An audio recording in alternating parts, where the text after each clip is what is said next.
kita belajar ada sesuatu yang akan bekerja dalam diri kita. Mengapa kita sebagai orang beriman tidak dapat mempraktekkan langsung firman Allah? Kenapa? Saya juga bingung sampai hari ini. Ada banyak janji-janji Tuhan di dalam firman Tuhan yang betul-betul meneguhkan, meyakinkan. Tetapi dalam hal ini berapa persen kita dapat singkat dan kita bisa pakai? Karena ini kita sudah terbiasa dengan selalu belajar, selalu tekuni, selalu mendalami tentang Injil keselamatan saja. Kita mengabaikan Injil kerajaan Allah. Di sini berbicara senantiasa tentang kerajaan Allah. Ada yang memerintah, itu Yesus yang memerintah, yang kita belajar dalam hidup kita ini. Kalau kita tidak tahu tentang iblis dan Kristus, agak sulit. Kita harus lewat pengalaman hidup kita senantiasa rasakan. Oh, kalau iblis pegang kita, ya ini tidak ada damai sejahtera, diintimidasi, ketakutan, takut mati sebentar karena ini iblis masih berkuasa. Kita tidak pernah bebas, ketakutan menghimpit kita. Itu iblis. Tetapi kalau kita pandang tentang ilmu kerajaan Allah, ada yang berkuasa dalam diri kita, itu ada kedamaian. Sehingga kerajaan Allah itu bukan berbicara tentang soal makan dan minum, tapi soal apa? Kebenaran, damai sejahtera yang dikerjakan oleh Roh Kudus, sukacita oleh Roh Kudus. Itu saja kita sudah bisa membedakan. Bagaimana saya bisa tahu hitam kalau saya tidak pernah tahu putih yang mana, coklat yang mana? Saya harus menjadi sebuah keputusan dalam diri hari ini. Apabila ada dua kuasa di dalam diri ini, yang betul-betul kuasa, maka itu hari-hari ini kita belajar tentang penampakan Kristus. Dia datang untuk menampakkan dirinya lewat firman Allah. Dia datang untuk menyatakan diri lewat sakit dan penyakit yang kita alami, kesulitan-kesulitan hidup. Itu semuanya kita harus mengucap syukur. Bukan hanya senang-senang saja kita mengucap syukur. Dikala kita dalam keadaan penderitaan juga kita harus mengucap syukur. Itulah kehadiran Tuhan di dalam diri kita. Supaya kita bisa membedakan. Oh, ada setan yang mengambil alih ini. Berarti ada Tuhan yang saya harus datangi kepada dia. Dan kita pasti terang Kristus semakin nyata. Semakin engkau dilingkupi dengan kegelapan, semakin terang Kristus akan dinyatakan kepada kita. Semakin iblis bawa kita akan keluar dan tidak pernah kita rasa diam dalam hidup ini. Ada orang yang pernah rasa diam dengan dosa? Halo? Ada? Sudah rasa berdosa? Wih enak ya. Saya tidak mau keluar. Dia tidak pernah rasa aman dan rasa tenang. Apa benar Om Thomas ngomong begini kah? Saya percaya orang yang melakukan dosa tiang hari malam berpikir. Karena dia memiliki kecerdasan roh. Tapi kalau orang yang sudah hidup di dalam dosa, sudah tidak tahu kebenaran, dia lakukan dosa, ya amin, amin, senang saya. Sukacita. Mana ada sukacita secara normal orang hidup di dalam setan, dalam dosa.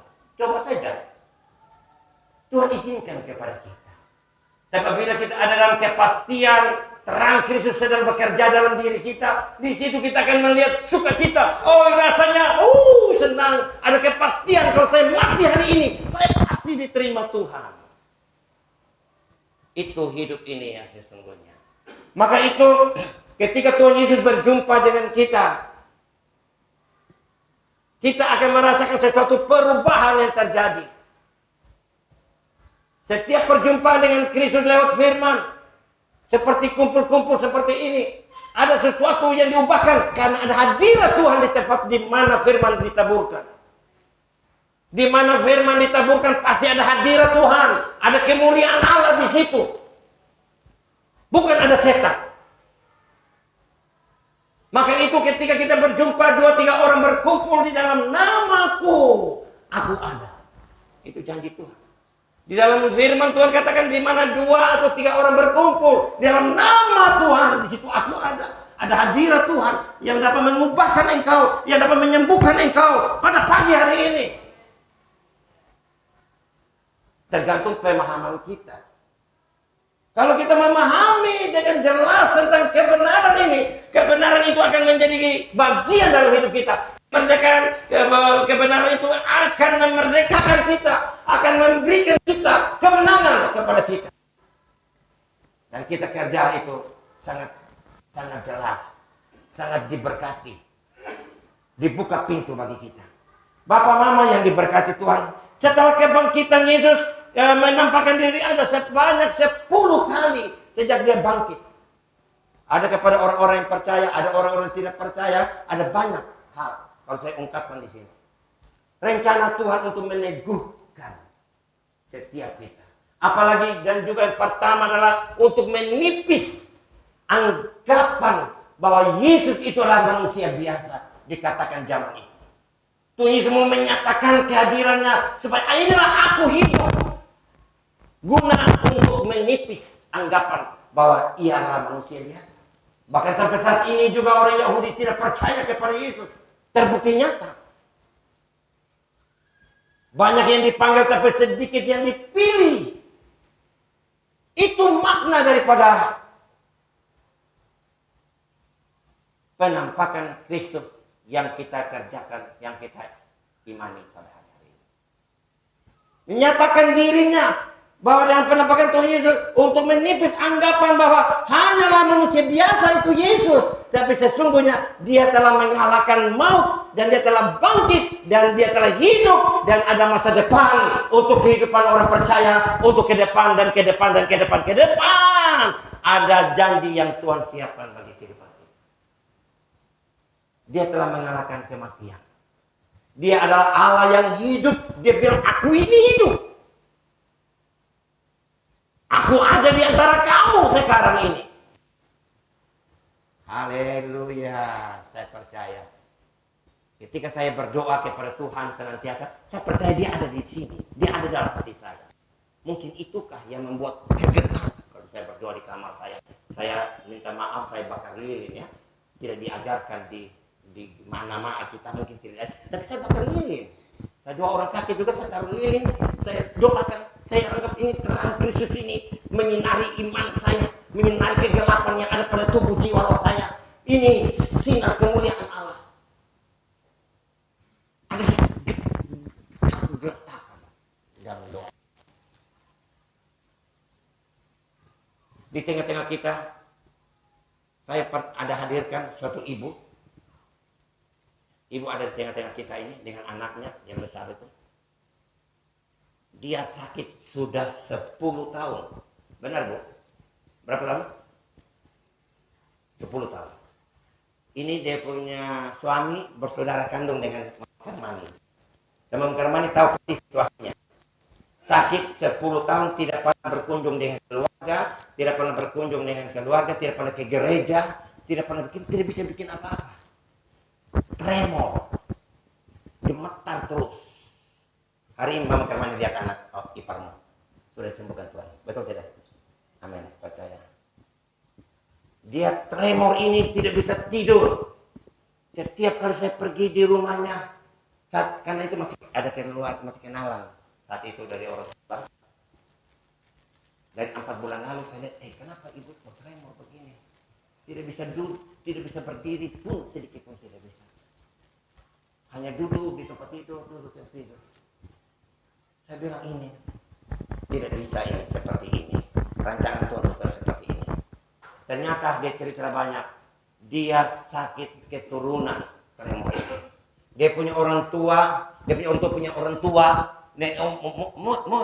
Apa kan? Oyang. Semua kena habis tremor ini. Dalam Tuhan tidak ada sakit turunan yang tidak bisa diselesaikan. Doa putuskan sakit keturunan semua dilepaskan. Dia tidak bisa tidur. Terakhir ini saya dengar pada waktu itu yang terakhir ini. Terakhir ini dia tidak bisa tidur. Berapa hari? 2 minggu.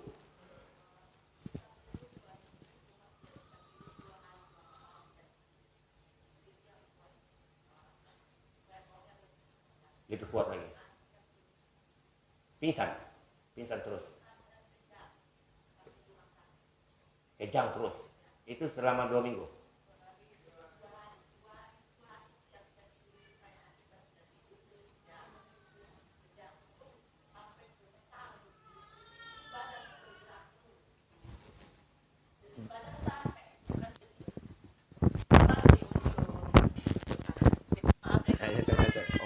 Minta maaf saya di sini ya, tidak bisa. Jadi sampai di mana? Terus, kesan saya. Saya bisa tidur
Haleluya. Ya, Tuhan, keajaiban Tuhan tentang Pak Pendeta yang mendoakan saya supaya bisa berjalan, karena memang itu memang kerjaan Tuhan yang luar biasa untuk saya. Nah, disitu saya bisa jadi punya jalan saja ngomong jalan saja kita hanya berserah bagaimanapun keadaan bagaimana apapun kesusahan kita penyakitnya kita terus saja berdoa pasti akan ada bantuan atau melalui orang-orang yang baik akan menolong. Jangan terlalu kita bisa datang ke sini dengan sukacita bisa menyampaikan hal-hal yang bisa membuat Bapak Ibu bisa memberi kekuatan sama iman Pak Kapolres disampaikan.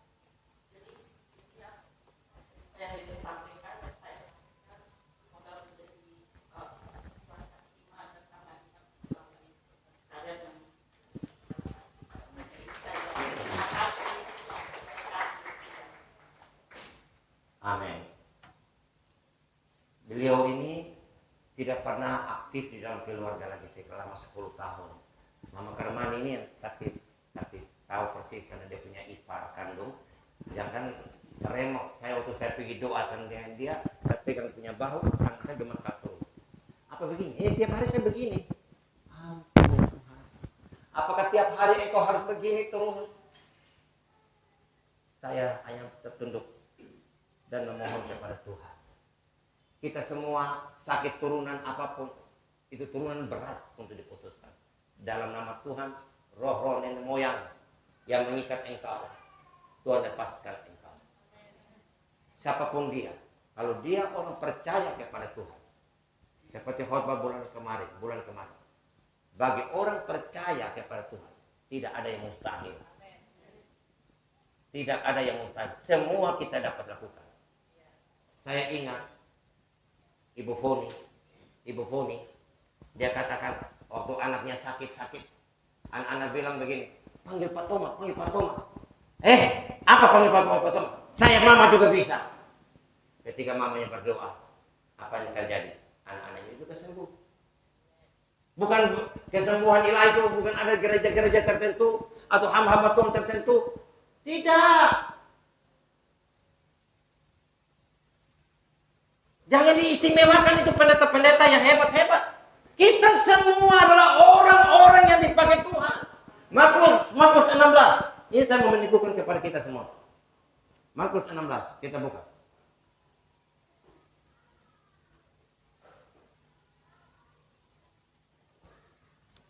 Markus 16. Ayat 16. Siapa yang percaya dan dibaptis akan diselamatkan, tapi siapa yang tidak percaya akan dihukum. Tanda-tanda ini akan menyertai orang-orang yang percaya. Tanda-tanda ini akan menyertai orang-orang yang percaya. Mereka akan mengusir setan-setan demi namaku. Mereka akan berbicara dalam bahasa-bahasa yang baru bagi mereka. Mereka akan memegang ular. Dan sekalipun mereka minum racun maut, mereka tidak akan mendapat celaka. Mereka akan meletakkan tangannya atas orang sakit. Dan orang itu akan sembuh. Kita percaya. Ketika dengan iman saja, kita percaya bahwa kita dirancangkan bukan untuk sakit-sakitan. Ketika kita menjamah setiap orang. Dan iman orang itu sendiri yang membangkitkan dia. Bayangkan sakit sepanjang hari, sepanjang tahun, 10 tahun, tremor begini, bisakah kita seperti itu? Jangan tidak tidur 2 malam. 1 malam ini sudah lemah sekali. Maka daripada itu, di dalam Mazmur 103 itu, ayat 3, Dia yang mengampuni segala kesalahanmu, yang menyembuhkan segala penyakitmu. Dia yang menyembuhkan segala penyakitmu. Dan kita percaya kita harus bisa mempraktekkan kuasa Tuhan. Gereja tanpa mendemonstrasikan kuasa Tuhan akan sulit untuk bertumbuh dan berkembang. Tuhan itu apa ya? Bagaimana ya? Hanya mengeluh dengan keadaan sakit kita. Dengan mengeluh dengan beban hidup kita. Seolah-olah Tuhan itu bagaimana? Akhirnya dalam kelemahan intimidasi itu, akhirnya kita tawar hati. Maka itu di dalam Mazmur 107 ayat 17. Ada orang-orang menjadi sakit. Ada orang-orang menjadi sakit. Oleh sebab kelakuan mereka yang berdosa. Ada orang-orang yang sakit. Oleh karena kelakuan mereka yang berdosa. Maka itu kita harus berdoa minta ampun akan kesalahan dan dosa perbuatan hidup kita. Yang membuat kita tidak dapat bergerak maju. Maka tadi awal itu saya bilang begini. Injil kerajaan Allah harus ada di otak kita. Bukan Injil keselamatan. Kita ikut Tuhan untuk masuk surga. Ikut melayani untuk masuk surga. Kasih persepuluhan untuk masuk surga. Kasih persembahan untuk masuk surga. Saya tidak bisa membayangkan. Kita tidak dibenarkan karena kita sangat bermoral. Kita tidak dibenarkan karena kita melatih diri untuk mengendalikan diri kita dari kenajisan. Kita tidak dibenarkan karena rajin ibadah atau kasih persepuluhan. No. Tuhan itu baik. Bagi engkau dan saya. Oleh karena anugerah iman kita kepada siapa? Yesus Kristus. Ini yang kita harus prioritaskan. Iman kita kepada Yesus Kristus yang punya kerajaan Allah ini. Dimana kalau kita memprioritaskan iman kita kepada kerajaan Allah, maka Allah yang memimpin hidup kita. Dan kekuatan daging, kekuatan dosa itu yang mengintimidasi keluar. Inilah yang disebut dengan pengenalan Allah dengan benar. Karena apa? Bagaimanakah hierarkinya kita mau melayani Tuhan tanpa kita mengenalnya? Ada hierarkinya. Pertama mengenal Allah. Baru kedua mengasihi. Setelah mengasihi baru kita melayani Tuhan. Bukan kita mau asal-asal melayani Tuhan tanpa kita mengasihi. Tanpa kita mengenal di atasnya. Semuanya itu akan bermunculan kepada kemuliaan untuk diri sendiri. Kalau kita melayani Tuhan benar-benar kita harus mengenal siapa Allah yang kita sembah. Siapa dia ini yang telah berfirman. Siapa dia yang telah mengerjakan segala sesuatu hidup kita sepanjang hari ini. Yang memberikan anak dan cucu berkat Tuhan. Siapa dia? Harus kita mengetahui siapa Allah yang sesungguhnya. Baru kita bisa bangkit mengasihi dia. Setelah kita mengasihi dia, baru kita melayani. Jangan kita melayani tapi tidak tahu siapa Allah yang kita sembah. Ngambang. Karena apa? Kedagingan akan berkuasa dalam hidup kita. Jatuh dan bangun berkuasa dalam hidup kita. Amin. Maka itu marilah kita mengenal siapa Allah itu. Dengan pengenalan yang benar hanya lewat sakit dan penyakit. Lewat penderitaan yang kita alami. Pasti engkau akan mengenal siapa Allah jikalau engkau konsisten dengan dia. Kita diselamatkan bukan karena kehebatan kita. Kita diselamatkan karena kasih Allah. Semata-mata. Bukan karena perjuangan hebat gagahnya kita. Oleh karena itu siapa yang tidak pernah ada yang berdosa di dalam hidup ini. Semua kita, saya dan saudara-saudara semua pendosa. Marilah kita sadari itu. Karena berdosalah Tuhan Yesus mati di atas kayu salib.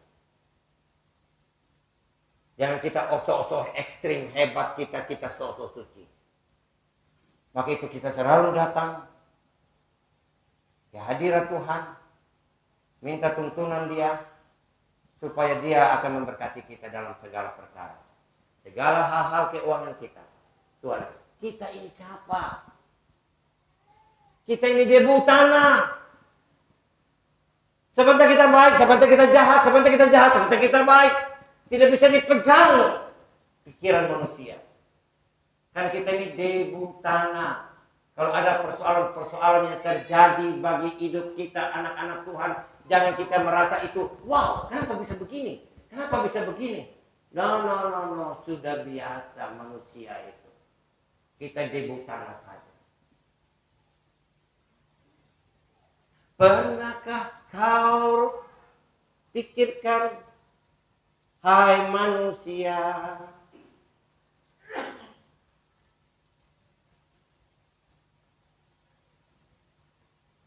dirimu terbuat dari tanah dan akan kembali ke tanah. Engkau terbuat dari tanah dan akan kembali ke tanah. Kau dan aku dan kita semua akan kembali ke tanah dan kita akan mati. Kau akan mati. Bertobatlah hai manusia sebelum ajal menjemput. Mintalah pengampunanmu agar kau lepas dari dosa dan diterima di sisi-sisinya. Kita manusia berdosa. Tapi senantiasa harus ada perbaikan dalam diri kita. Berusaha terus untuk mencapai kesatuan iman. Kita hanya berusaha terus memperbaiki diri kita sampai kematian datang dalam hidup kita. Ada apa? Kita tidak tahu Melisa dan Melita ya, Melita yang meninggal masih usia muda. Saya bukan takutkan kepada bapak mama di tempat ini. Sebentar lagi kita akan dipanggil pulang. Berapa hari ini ada banyak yang jantung-jantungnya stop tiba-tiba. Masih muda-muda. 43, 30 lebih. Kita akan dimintai pertanggungjawaban. Kita akan diminta pertanggungjawaban. 2 Korintus 5 ayat 1 ayat 10. Kemah engkau akan dibongkar. Rumah tempat engkau berdiam ini akan dibongkar, kematian. Dan engkau akan diminta pertanggungjawaban. Maka itu marilah dengan sadar kita memahami. Dengan sadar kita memahami bahwa Dia ada di tengah-tengah kita untuk memperbaiki kelakuan hidup kita. Dan Dia ada dalam tempat ini untuk memberkati, untuk menyembuhkan engkau. Penyembuhan itu betapa sulit karena intervensi Allah.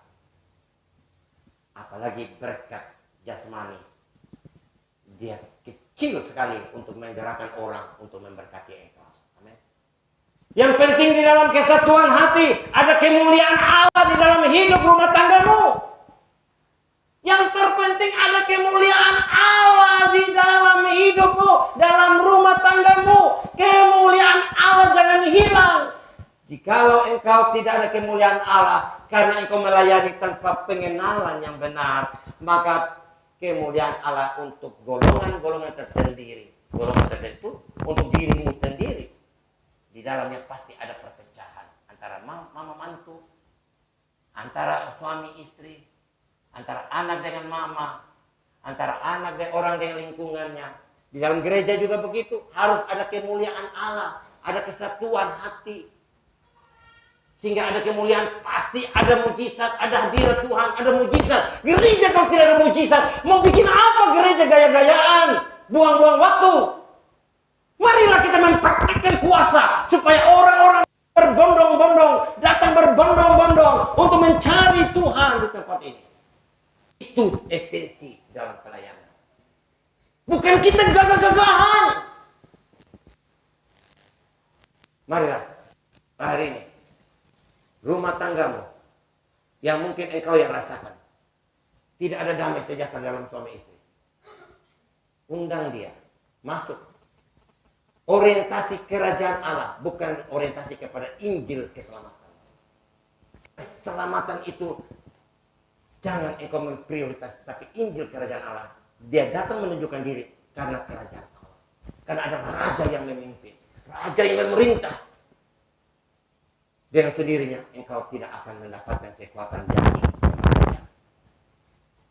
Kerinduan, keinginan untuk engkau bersekutu dengan Tuhan senantiasa menguasai engkau. Jikalau ada hadirat Tuhan, ada kemuliaan Allah, engkau tidak pernah rasa aman untuk memikirkan diri sendiri, tapi engkau selalu memikirkan orang lain.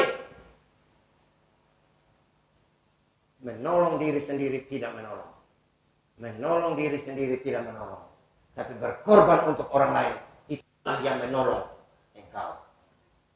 Ketika engkau tidak ya mungkin. Kenapa? Ya sudah, saya terbatas. Mungkin kalau saya doa dengan dia, mungkin orang itu dia akan mati kali nanti saya disalahkan. No. Rancangan Tuhan bukan untuk engkau tidak punya kuasa. Rancangan Tuhan untuk engkau memiliki kuasa. Kata firman Tuhan, Mazmur 8 itu katakan, kuasa sakit penyakit apapun ada di bawah telapak kaki orang percaya.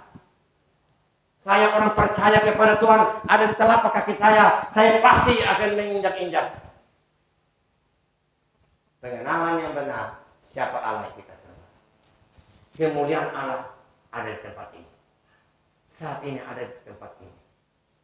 Kemuliaan Allah akan dinyatakan kepada kita.